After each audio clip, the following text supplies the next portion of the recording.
Today we are heading from Yangshore to the west shore of Xinping ancient town. Why not go to the more live east shore? What's the difference? 咁多日來咧，坐呢架車係至正呢架㗎啦。聽唔聽到啊？OK。今日咧，我哋由陽朔咧就去興平古鎮嘅西岸啦。點解唔去更加熱鬧嘅東岸呢？有咩唔同呢？係咪對岸啊？對岸。對岸啊。呢個7個 seater、7 seater 咧，好寬敞啊嚇！Let me show you our accommodation, trendy cafes, food, cross river ferry and town views. 等我介紹下咧我哋嘅住宿啦，有啲咩coffee shop 啦、美食啦、跨河渡輪咧，同埋有啲咩城景嘅。哇，好靚啊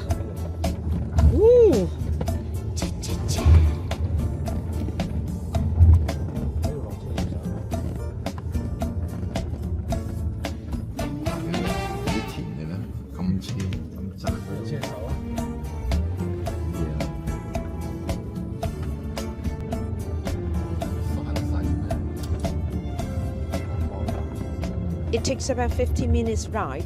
We finally arrived 逍遙都 Boutique Hotel. 我哋咧車程大約50分鐘到啦，終於到咗咧逍遙道精品民宿啊！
對不起啊，非常重 ，It's so heavy. My baggage is so heavy. 我是662嘛 ，I'm in room 662.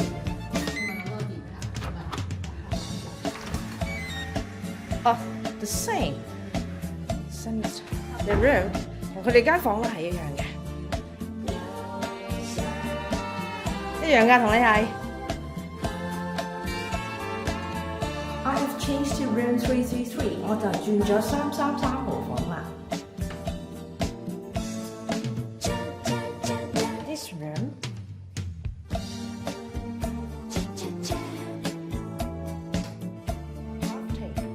呢間房咧就係有浴缸嘅。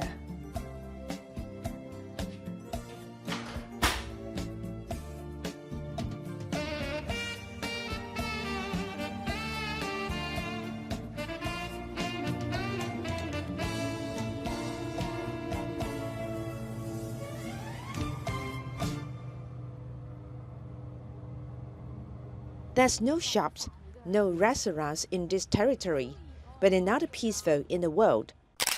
呢一忽咧就冇咩鋪頭啊，冇咩餐廳嘅，就比較寧靜啲。And the important issue is, here is the route to Xianggung Mountain, which is easy to access by a sightseeing bus. 仲有一個好重要嘅元素嚇，呢個去上公山嘅路線咧，坐佢嘅觀光巴士咧係啱方向嘅。No need to cross the river， 係唔需要過河嘅。It cost $5 RMB one way to the opposite wharf。單程咧就5蚊雞就過到去對面嘅碼頭噶啦。5蚊一個人，$5 each。5塊錢一個人。The price sounds like not expensive. Wait a moment, for how long？ 聽落去就唔貴啦，但係等等先，坐幾耐先 ？Just 4 minutes, 150 meters long。4分鐘嘅啫，150米。哇，驚驚地啊！哇，好頂住啊！ 150 meters costs $5 per person one way. Of course, this is not cheap. 5蚊雞坐150米，梗唔平啦。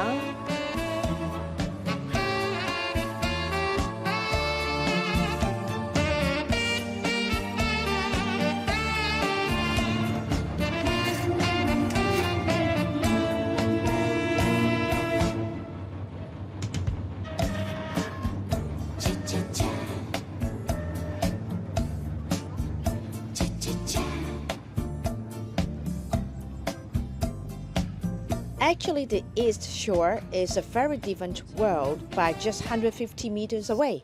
嗱，坐咗150米去到東岸呢，的確係唔同嘅世界嚇。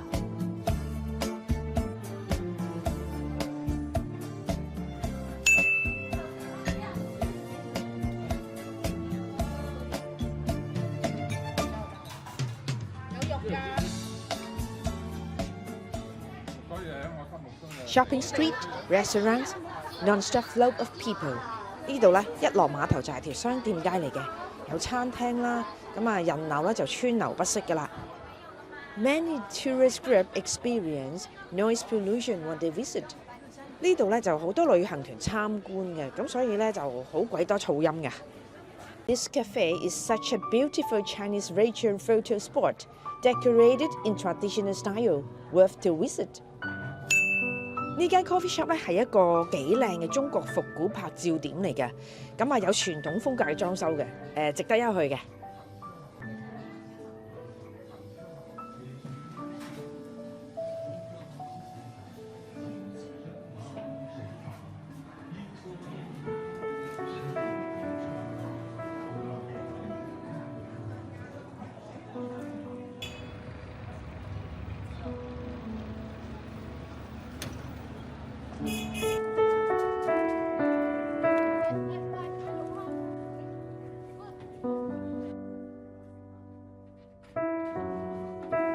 We have to pre-order the dinner from the hotel as there's no other restaurants nearby。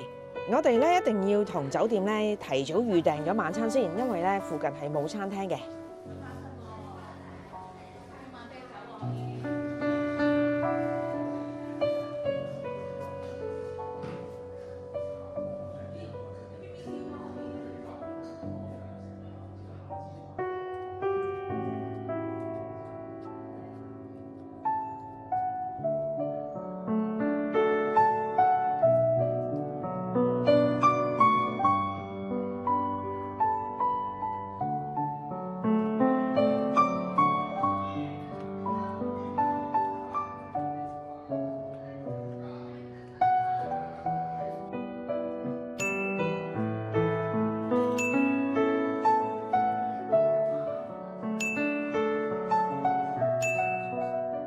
We will be going to Xianggung Mountain Outlook Terrace to see sunrise tomorrow。我哋聽日咧就會去上宮山嘅觀景台咧睇日出㗎啦。Not sure if the path going up the mountain is easy or not。唔知道上上宮山觀景台容唔容易行嘅呢？